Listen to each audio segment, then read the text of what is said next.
Sir Ambubai Patil English Medium School and Junior College.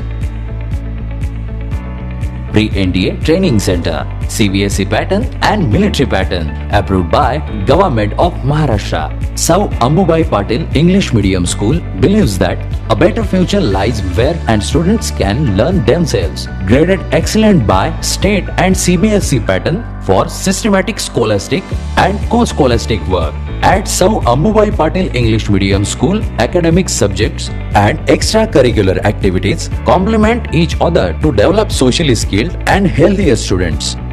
Theories and concepts are well understood by performing scientific experiments on their own.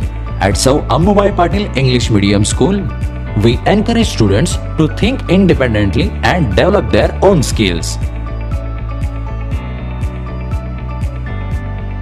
I want to become an aeronautical engineer. I want to become an athlete and win gold for our country. I want to be a IAS officer.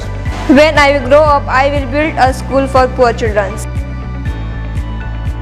Sir Ambubai Patil English Medium School and Junior College. Address: Gokul Shirgaon, Taluka Karved, District Kolhapur.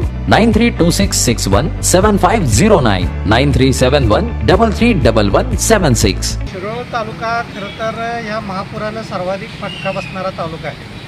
जे नुकसान होते ते सर्वाधिक आहे शिरोळ तालुक्याचे.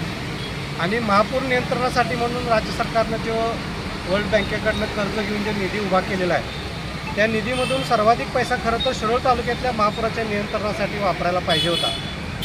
पण जे शासनाचे मधले जे आदेश आले त्यामध्ये सांगली महानगरपालिका असेल, कोल्हापूर महानगरपालिका असेल, इचलकरंजी महानगरपालिका असेल यांच्यासाठीच फक्त निधीची तरतूद केलेली दिसून आली. मग शिरोळ तालुक्यामध्ये इतका मोठ्या प्रमाणात नुकसान होत असताना तिथं तुम्ही जर नियोजन करत नसला तर मग हे महापूर नियंत्रण म्हणून करणार आहे काय, असा पद्धतीचा विचार आम्ही या जिल्हाधिकाऱ्यांना 15 दिवसापूर्वीपासून विचारलेलं होतं. त्यांनी दखल घेतली नाही म्हणताना आम्ही आज इथं उपोषणाला बसलेलो होतो. आत्ता मगाशी पालकमंत्र्यांनी येऊन आम्हाला आश्वासन दिलेलं आहे की 8 दिवसाच्या आत बैठक लावतो म्हणून. पण तरी आम्ही जिल्हाधिकाऱ्यांच्या निरोपाची वाट बघत थांबलेलो होतो. जिल्हाधिकाऱ्यांनी आता बैठक घेतली आणि पाटबंधारे विभाग आणि जे DPR बनवणारी खाजगी कन्सल्टंट कंपनी आहे यांची आणि आमची बैठक लावतो आणि तुमच्या दृष्टीनं जे मुद्दे आहेत महापूर नियंत्रणासाठीची जी कामं आहेत ती तुम्ही तिथं सुचवा आणि DPRचं सध्याचं स्टेटस काय आहे ते सांगायची व्यवस्था करतो असं आता जिल्हाधिकाऱ्यांनी आम्हाला सांगितलेलं आहे.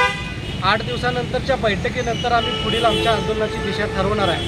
पण राज्य शासनाला या निमित्तानं आमचं एक सांगणं आहे की जर तुम्ही या महापुरावर नियंत्रणासाठी जर पैसे आणलेले असतील तर इतर विकास कामासाठी ते पैसे न वापरता खरोखरच्या महापुराच्या नियंत्रणासाठी ते वापरायला पाहिजेत. आणि त्यामुळं लोकांना काहीतरी फायदा होईल अशा पद्धतीचं तुम्ही काम करा.